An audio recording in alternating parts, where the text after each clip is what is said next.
ಎಲ್ರಿಗೂ ನಮಸ್ಕಾರ, welcome back to my channel. ತುಂಬ ಚೆನ್ನಾಗಿ ಕೇಳ್ತಾ ಇದ್ರಿ ಒಂದು ಒಳ್ಳೆಯ ಹೇರ್ ಆಯಿಲನ್ನು ಮಾಡಿ ಅಂತ. ಸೊ ಅದ್ರ ಜೊತೆಗೆ ಅದನ್ನು ತಲೆಗೆ ಹೇಗೆ ಅಪ್ಲೈ ಮಾಡಬೇಕು ಅನ್ನೋದನ್ನು ಕೂಡ ತಿಳಿಸ್ಕೊಡಿ ಅಂತ ಹೇಳ್ತಾ ಇದ್ರಿ. ಹಾಗಾಗಿ ಮನೆಯಲ್ಲೇ ಮಾಡುವಂತಹ ಈ ಒಂದು ಅದ್ಭುತವಾದ ಹೇರ್ ಆಯಿಲನ್ನು ನಾನು ಇವತ್ತು ನಿಮ್ಮ ಜೊತೆಗೆ ಶೇರ್ ಮಾಡ್ತಾ ಇದ್ದೀನಿ. ಹಾಗೂ ಇದನ್ನು ಹೇಗೆ ಹಚ್ಚಬೇಕು ಅನ್ನೋದನ್ನು ಕೂಡ ಈ ವಿಡಿಯೋದಲ್ಲಿ ಹೇಳ್ತಾ ಇದ್ದೀನಿ. ಈ ಒಂದು ಎಣ್ಣೆಯಿಂದ ತುಂಬಾ ಲಾಭ ಇದೆ. ಸೊ ಯಾರಿಗಾದರೂ ತಲೆ ಕೂದಲು ತುಂಬ ಉದುರ್ತಾ ಇದ್ದರೆ, ತುಂಬ ಬೇಗ ಕೂದಲು ಗ್ರೇ ಆಗ್ತಾ ಇದ್ದರೆ ಅವರಿಗೆಲ್ಲ ಈ ಒಂದು ಆಯಿಲ್ ತುಂಬಾ ಅದ್ಭುತವಾದ ಕೆಲಸವನ್ನು ಮಾಡುತ್ತೆ. ಮೊದಲಿಗೆ ನಾನು ಇಲ್ಲಿ ನೋಡಿ ಎಳ್ಳೆಣ್ಣೆಯನ್ನು ತೊಗೊಂಡಿದ್ದೀನಿ. ಹೌದು, ನಿಮಗೆ ಬೇಕಾದರೆ ನೀವು ಇದ್ರ ಬದಲಿಗೆ ಕೊಬ್ಬರಿ ಎಣ್ಣೆನ ಯೂಸ್ ಮಾಡಬಹುದು. ಆದರೆ ಎಳ್ಳೆಣ್ಣೆಯಿಂದ ರಿಸಲ್ಟ್ ತುಂಬ ಬೇಗ ಮತ್ತು ತುಂಬ ಚೆನ್ನಾಗಿ ಬರುತ್ತೆ. ಸೊ ಇದ್ರ ಜೊತೆಗೆ 8ರಿಂದ 10 ನಾನು ಇಲ್ಲಿ ವೀಳ್ಯದೆಲೆಯನ್ನು ತೊಗೊಂಡಿದ್ದೀನಿ. ವೀಳ್ಯದೆಲೆ ಕೂಡ ಅಷ್ಟೇ ನಮ್ಮ ಕೂದಲಿಗೆ ಒಂದು ಕಂಡೀಷ್ನರ್ ಥರ ಕೆಲಸ ಮಾಡುತ್ತೆ. ಮತ್ತು ನಿಮ್ಮ ತಲೆಗೇನಾದರೂ ಹೊಟ್ಟು ಇದ್ದರೆ, ಸೀಳು ಕೂದಲಿನ ಸಮಸ್ಯೆ ಇದ್ದರೆ ಅದಕ್ಕೆಲ್ಲ ಒಂದು ಅದ್ಭುತವಾದ ಪರಿಹಾರ ಅಂತಲೇ ಹೇಳ್ಬೋದು. ಸೊ ಇದನ್ನು ಇವಾಗ ನಾವು ಮಿಕ್ಸಿಯಲ್ಲಿ ಹಾಕಿ ಪೇಸ್ಟ್ ಮಾಡ್ಕೋಬೇಕಾಗತ್ತೆ. ಇದಕ್ಕೆ ನಾನು ಮತ್ತೆ ಸ್ವಲ್ಪ ಎಳ್ಳೆಣ್ಣೆನ ಇಲ್ಲಿ ಹಾಕ್ಕೊಳ್ತಾ ಇದ್ದೀನಿ. ಸೊ ಇದಕ್ಕೆ ನೀರು ಹಾಕಿ ನಾವು ಪೇಸ್ಟ್ ಮಾಡೋದ್ರಿಂದ ಇದನ್ನು ಆಮೇಲೆ ಎಣ್ಣೆಗೆ ಹಾಕಿದರೆ ಅದು ಸಿಡಿಯುತ್ತೆ. ಹಾಗಾಗಿ ಇಲ್ಲಿ ಎಣ್ಣೆನ ಹಾಕಿ ಪೇಸ್ಟ್ ಮಾಡಿಕೊಂಡ್ರೆ ತುಂಬಾ ಒಳ್ಳೆಯದು. ನೋಡಿ, ಇವಾಗ ನಾನು ದರ್ದರಿಯಾಗಿ ಪೇಸ್ಟ್ ಮಾಡ್ಕೊಂಡಿದ್ದೀನಿ. ಈಗ ಒಂದು ಕಬ್ಬಿಣದ ಕಾವಲಿಯನ್ನು ತೊಗೊಂಡು ಅದರಲ್ಲಿ ನೋಡಿ ಎಣ್ಣೆಯನ್ನು ಹಾಕ್ಕೋತಾ ಇದ್ದೀನಿ. ಎಣ್ಣೆ ಸ್ವಲ್ಪ ಬಿಸಿ ಆಗ್ತಾ ಇದ್ದ ಹಾಗೆ ನಾವು ಮಾಡಿಟ್ಟಿರುವಂತಹ ವೀಳ್ಯದೆಲೆ ಪೇಸ್ಟ್ ಏನಿದೆ ಅದನ್ನು ಇದಕ್ಕೆ ಹಾಕೋಣ. ಸೊ ಇದನ್ನು ಹಾಕ್ಕೊಂಡು ಚೆನ್ನಾಗಿ ಮಿಕ್ಸ್ ಮಾಡ್ಕೊಳ್ಬೇಕಾಗತ್ತೆ. ಫ್ಲೇಮನ್ನು ತುಂಬ ಲೋ ಆಗಿಡಿ, ತುಂಬ ಕಡಿಮೆ ಉರಿಯಲ್ಲಿ ನಾವು ಈ ಒಂದು ಎಣ್ಣೆನ ಮಾಡ್ಕೋಬೇಕು. ಯಾಕಂದರೆ ಫ್ಲೇಮ್ ದೊಡ್ಡದಾಗಿದ್ದರೆ ಎಣ್ಣೆ ಸೀದು ಹೋಗುವಂತಹ ಚಾನ್ಸಸ್ ಇರುತ್ತೆ. ಈ ಹೇರ್ ಆಯಿಲನ್ನು ವಾರಕ್ಕೆ ಒಂದು ಸಲ ಅಪ್ಲೈ ಮಾಡ್ತಾ ಬಂದರೆ ನೀವು ತುಂಬ ಒಂದು ಕೂದಲಿನಲ್ಲಿ ಬದಲಾವಣೆಯನ್ನು ಕಾಣ್ಬೋದು. ತುಂಬ ಆರೋಗ್ಯಕರವಾದ ಕೂದಲನ್ನು ನೀವು ಪಡಿಬಹುದು. ಇದರಿಂದ ಕೂದಲು ಉದುರೋದು ಕಡಿಮೆ ಆಗುತ್ತೆ, ತಲೆ ಹೊಟ್ಟ ಇದ್ದರೆ ಅದು ನಿವಾರಣೆ ಆಗುತ್ತೆ, ಮತ್ತು ಕೂದಲಿಗೆ ಒಂದು ಒಳ್ಳೆಯ ಶೈನ್ ಕೂಡ ಬರುತ್ತೆ. ಹಾಗಾಗಿ ಈ ಒಂದು ಹೇರ್ ಆಯಿಲನ್ನು ನೀವು ಮಕ್ಕಳಿಗೂ ಕೂಡ ತಲೆಗೆ ಹಚ್ಬೋದು. ಸೊ ಅವ್ರ ಕೂದಲು ಕೂಡ ಯಾವಾಗಲೂ ಕಪ್ಪಾಗಿರುತ್ತೆ.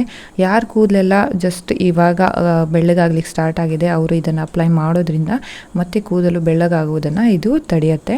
ನೋಡಿ, ಇವಾಗ ಎಣ್ಣೆ ಆಗಿದೆ. ಇದನ್ನು ನಾವು ಮತ್ತೊಂದು ಪಾತ್ರೆಯಲ್ಲಿ ಸ್ಟ್ರೈನ್ ಮಾಡ್ಕೊಳ್ಳೋಣ. ಒಂದು ಸ್ಟ್ರೈನರಲ್ಲಿ ತೊಗೊಂಡು ಇವಾಗ ನೋಡ್ತಾ ಇದ್ದೀರಲ್ಲ ಎಷ್ಟು ಕಪ್ಪಾಗಿದೆ ಅಂತ. ಒಂಥರ ಗ್ರೀನಿಶ್ ಮತ್ತು ಬ್ಲ್ಯಾಕ್ ಎರಡೂ ಕಲರ್ ಕೂಡ ಇಲ್ಲಿ ಕಾಣಬಹುದು ನಾವು. ಸೊ ಈ ಒಂದು ಎಣ್ಣೆನ ತಲೆಗೆ ಹಚ್ಚದಿದ್ದರೆ ಕೂದಲು ಕಪ್ಪಾಗದೇ ಇರತ್ತಾ ಹೇಳಿ. ನೋಡಿ, ಈ ಒಂದು ಎಣ್ಣೆ ತುಂಬಾ ಒಳ್ಳೆಯ ರಿಸಲ್ಟನ್ನು ಕೊಡುತ್ತೆ. ಸೊ ನೀವು ಒಂದ್ಸಲ ಖಂಡಿತವಾಗಿ ಟ್ರೈ ಮಾಡಿ ನೋಡ್ಬೋದು. ಈ ಎಣ್ಣೆನ ತಲೆಗೆ ಹಚ್ಚುವಾಗ ಸ್ವಲ್ಪ ಬೆಚ್ಚಗೆ ಮಾಡಿಕೊಂಡ್ರೆ ತುಂಬಾ ಒಳ್ಳೆಯದು. ಹಾಗಾಗಿ ಇವಾಗ ಈ ಎಣ್ಣೆ ಬೆಚ್ಚಗಿದ್ದಾಗಲೇ ನಾನು ಇದನ್ನು ತಲೆಗೆ ಹಚ್ಚಿಬಿಟ್ಟು ನಿಮಗೆ ತೋರಿಸ್ತಾ ಇದ್ದೀನಿ. ಒಂದು ಕಾಟನ್ನ ತೊಗೊಳ್ತಾ ಇದ್ದೀನಿ. ಸೊ ಇದನ್ನು ಎಣ್ಣೆಯಲ್ಲಿ ಡಿಪ್ ಮಾಡಿ ಹಚ್ಕೊಂಡ್ರೆ ತುಂಬಾ ಚೆನ್ನಾಗಿರುತ್ತೆ. ಅಂದರೆ ತುಂಬ ಚೆನ್ನಾಗಿ ಎಣ್ಣೆ ನಮ್ಮ ತಲೆಗೆ ತಾಗುತ್ತೆ. ನೋಡಿ, ಈ ಥರ ಕೂದಲನ್ನು ಪಾರ್ಟ್ಸ್ ಮಾಡಿಕೊಂಡು ನಾವು ಹತ್ತಿಯಿಂದ ಹಚ್ಚಿ ತುಂಬ ಚೆನ್ನಾಗಿ ಮಸಾಜ್ ಮಾಡ್ಕೋಬೇಕಾಗತ್ತೆ. ಮೊದಲಿಗೆ ಎಣ್ಣೆನ ಎಲ್ಲ ಕಡೆಗೂ ಹಚ್ಕೊಳ್ಳೋಣ. ಸೊ ಈ ಥರ ಹಚ್ಕೊಳ್ತಾ ಬರಬೇಕು. ಸೊ ಇದನ್ನು ನೀವು ತಲೆ ಸ್ನಾನ ಮಾಡೋಕ್ಕಿಂತ 1 ಅವರ್ ಮುಂಚೆ ಬೇಕಾದರೂ ಹಚ್ಕೊಂಡು ತಲೆ ಸ್ನಾನ ಮಾಡ್ಬೋದು. ಅಟ್ಲೀಸ್ಟ್ 1 ತಾಸಾದರೂ ನಾವು ಈ ಎಣ್ಣೆನ ತಲೆಗೆ ಹಚ್ಕೋಬೇಕು. ಸೊ ನೀವು ಕೆಲವೊಬ್ಬರು ಅಂದರೆ ಮುಂಚಿನ ದಿನವೇ ಎಣ್ಣೆನ ಹಚ್ಕೊಳ್ತಾರೆ. ಆ ಥರ ಕೂಡ ಈ ಎಣ್ಣೆನ ನೀವು ಹಚ್ಕೋಬಹುದು. ಮಕ್ಕಳಿಗೂ ಕೂಡ ಈ ಎಣ್ಣೆನ ಹಚ್ಬೋದು.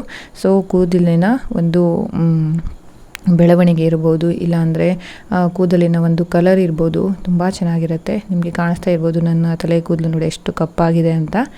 ಅದನ್ನು ಹಾಕ್ಕೊಂಡು ಚೆನ್ನಾಗಿ ಮಸಾಜ್ ಮಾಡಬೇಕು. ನಾವು ಎಷ್ಟು ಮಸಾಜ್ ಮಾಡ್ತೀವಿ ಅಷ್ಟು ಚೆನ್ನಾಗಿ ಬ್ಲಡ್ ಸರ್ಕ್ಯುಲೇಷನ್ ಆಗುತ್ತೆ ಮತ್ತು ಅಷ್ಟು ಒಳ್ಳೆಯ ರಿಸಲ್ಟನ್ನು ಈ ಎಣ್ಣೆ ಕೊಡುತ್ತೆ.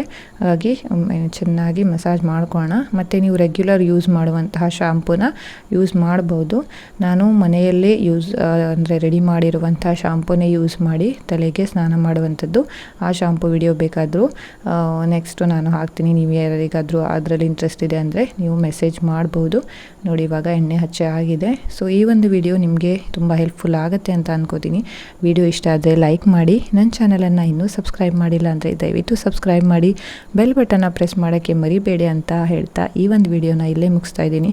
ಮತ್ತೊಂದು ವಿಡಿಯೋದೊಂದಿಗೆ ಮತ್ತೆ ಸಿಗೋಣ. ಅಲ್ಲಿಯವರೆಗೂ have a good day, take care, bye.